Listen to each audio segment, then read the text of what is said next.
Assalamualaikum warahmatullahi wabarakatuh. Perkenalkan, nama saya Banyu Birwadi Sulistyo, mahasiswa Universitas Jember, Fakultas Ilmu Sosial dan Politik, Program Studi Sosiologi dengan NIM 2009 103020059. Nah, pada kesempatan kali ini saya akan mempresentasikan beberapa materi dari mata kuliah pengantar statistik sosial dengan dosen pengampu Ibu Raudel Guldana.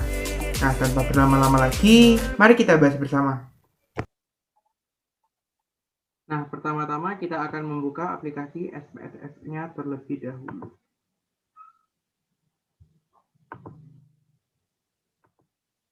Seperti ini. Jadi, begini adalah tampilan dari aplikasi SPSS-nya.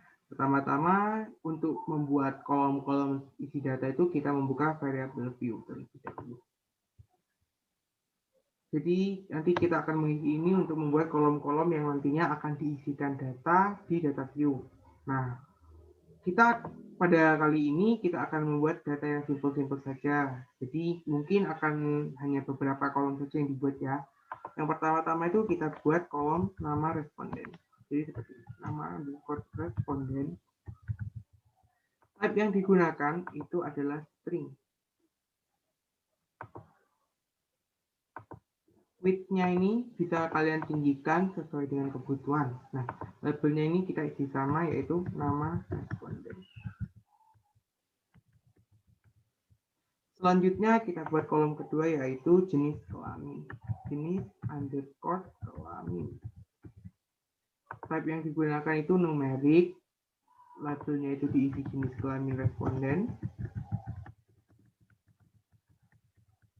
Nah, lalu kita pencet bagian value. Nah, value label bagian kita isi value untuk angka 1 itu labelnya ditulis laki-laki. Dan yang kedua untuk perempuan. Oke. Measure-nya itu kita gunakan skill. Selanjutnya kita buat seperti tinggi badan 1. Nah, type-nya numerik, width-nya terserah, desimal 2, nah labelnya ini itu tinggi badan awal.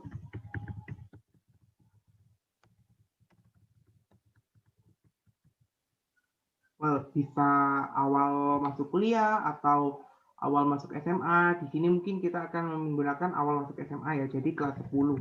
Tinggi badan kelas 10. Measure-nya itu kita gunakan skill juga. Selanjutnya tinggi badan 2.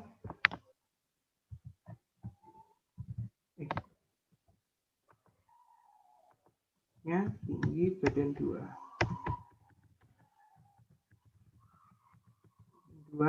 Type-nya numerik juga, labelnya itu kita gunakan tinggi badan kelas 12 mungkin ya, 12. Measure-nya kita gunakan skill. Nah, dari ini kan sudah terisi semua, kita pindah ke data view. Nah, nanti di data view ini kita akan mengisi data-data nama responden, jenis kelamin, tinggi badan saat 1, tinggi badan 2, kita isikan sesuai kebutuhan kita. Nah, untuk mempersingkat waktu, mohon izin saya mengisi terlebih dahulu, lalu saya kembali lagi.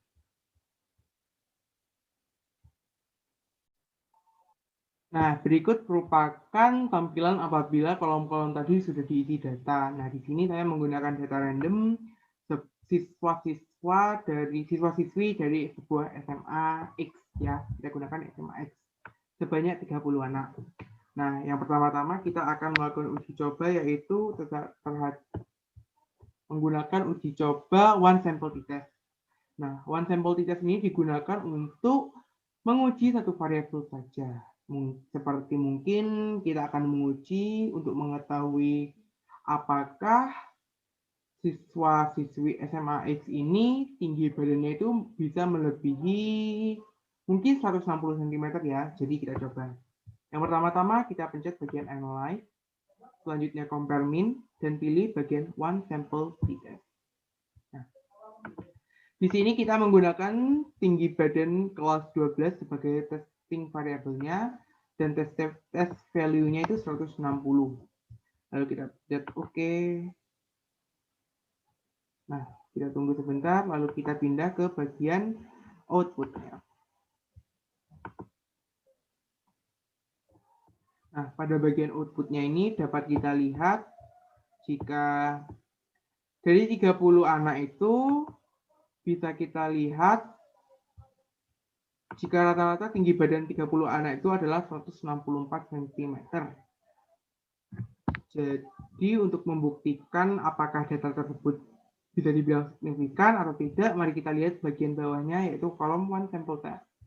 Nah, kita lihat pada bagian seek to tail ini menunjukkan angka 0,003, di mana di bawah angka 0,05, yang artinya hipotesis kerjanya diterima dan hipotesis 0 ditolak. Jadi kesimpulan dari data ini adalah tinggi badan siswa SMA X itu rata-rata di atas 160 cm. Oh ya, mungkin tadi saya sedikit terlupa kenapa langsung mengambil kesimpulan ya. Jadi saya jelaskan sedikit lagi untuk dasar pengambilan kesimpulannya. Nah, dasar pengambilan kesimpulan itu kita melihat bagian seek to tail-nya. Nah, jika nilai seek to tail-nya ini lebih kecil dari 0,05, maka hipotesis kerja itu diterima dan hipotesis 0 ditolak. Artinya, terdapat perbedaan yang signifikan. Sedangkan jika nilai seek to tail-nya ini lebih dari 0,05, maka hipotesis 0-nya yang diterima dan hipotesis kerja yang ditolak. Artinya, tidak ada perbedaan yang nyata antara variabel. Nah, untuk materi selanjutnya, kita akan membahas independent sample detail. Jadi kita kembali ke bagian data view terlebih dahulu.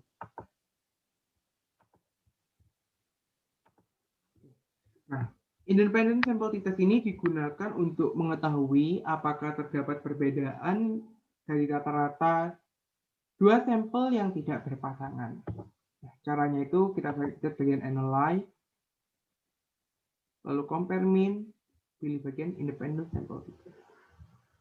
Nah, sebagai testing variabelnya, mungkin kita pilih yang tinggi badan saat kelas 10 ya. Selanjutnya untuk grouping variabelnya itu kita pilih jenis kelamin. Lalu selanjutnya kita pencet bagian define group. Nah, untuk grup 1 ini kita isi 1 sebagai laki-laki dan grup 2 kita isi 2 sebagai perempuan. Jadi grup 1 itu grupnya laki-laki dan grup 2 itu grupnya perempuan. Lalu continue dan kita pencet OK. Tunggu beberapa waktu untuk ke outputnya. Nah, kira-kira mungkin sudah ya.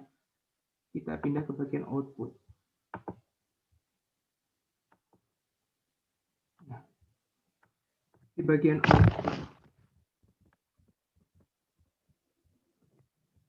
berdasarkan dari grup statistik ini bisa kita lihat rata-rata tinggi badan laki-laki tak kelas 10 itu sebesar 169 cm, sedangkan rata-rata tinggi badan siswinya itu 157 cm. Dari itu bisa kita lihat bahwa ada perbedaan tinggi sekitar mungkin 12 cm ya antara siswa laki-laki dan siswa perempuan di SMA tersebut. Lalu untuk melihat apakah memang ada perbedaan tinggi yang signifikan itu, kita buktikan dengan melihat bagian independent sample test-nya. Pertama-tama kita lihat bagian Lipton test for equality of variance, bagian SIG-nya. Nah, di sini menunjukkan angka 0,158, yang dimana artinya itu di atas 0,05.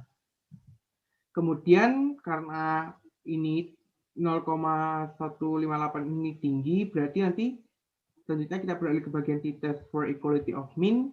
Kita lihat bagian seek to tail yang equal variance assumed, karena tadi seek-nya itu di atas 0,05. Nah, di bagian seek to tail ini ditunjukkan angka 0,000. Jadi kesimpulannya itu hipotesis kerjanya diterima dan hipotesis 0 ditolak, yang artinya terdapat perbedaan yang nyata antara tinggi badan siswa laki-laki dan perempuan saat kelas 10.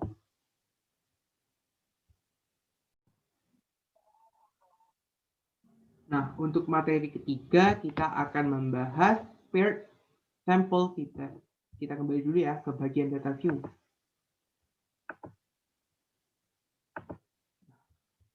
Jadi, paired sample t-test ini digunakan untuk membandingkan data yang berpasangan. Contohnya seperti tinggi badan saat kelas 10 dan tinggi badan saat sudah kelas 12. Jadi, nanti kita akan membandingkan tinggi badannya siswa-siswi SMA X ini. Jadi, caranya itu kita pencet analyze, compare mean, lalu paired sample t-test. Nah, ini kita pencet saja. Yang pertama itu yang saat kelas 10 tinggi badan 1, yang kedua adalah tinggi badan 2 yaitu yang kelas 12, lalu kita pencet OK. Selanjutnya kita ke bagian output dari datanya. Diuji coba. Nah, di sini menunjukkan, bisa kita lihat pada output paired sample t-test ini diperoleh rata-rata tinggi badan saat kelas 10 itu sekitar 162 cm dan tinggi badan saat kelas 12 adalah rata-ratanya 164 cm.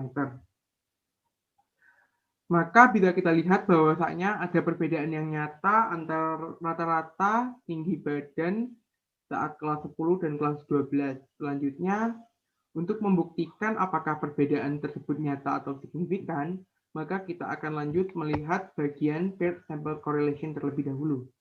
Kita lihat pada bagian correlation-nya ini, diketahui nilai korelasinya sebesar 0,99, yang artinya korelasi antar variabel itu sangat tinggi. Lalu lanjut ke bagian kolom terakhir yaitu paired sample t-test. Berdasarkan tabel output paired sample t-test, diketahui bahwa nilai stick to tail-nya ini sebesar 0,000 yang kurang dari 0,05 tadi. Jadi kesimpulannya diambil adalah hipotesis kerjanya diterima dan hipotesis 0 ditolak. Yang berarti ada perbedaan tinggi badan saat kelas 10 dan saat kelas 12. Nah, itu tadi merupakan 3 materi yang dapat saya paparkan. Yang pertama tadi itu ada one sample t-test, yang kedua ada independent sample t-test, dan yang ketiga adalah paired sample t-test. Saya pribadi meminta maaf apabila ada kesalahan-kesalahan kata, dikarenakan tak ada gading yang terletak, begitupun manusia tak ada yang sempurna. Demikian presentasi dari saya, semoga bisa membantu, dan terima kasih. Wabillahi taufiq wal hidayah. Wassalamualaikum warahmatullahi wabarakatuh.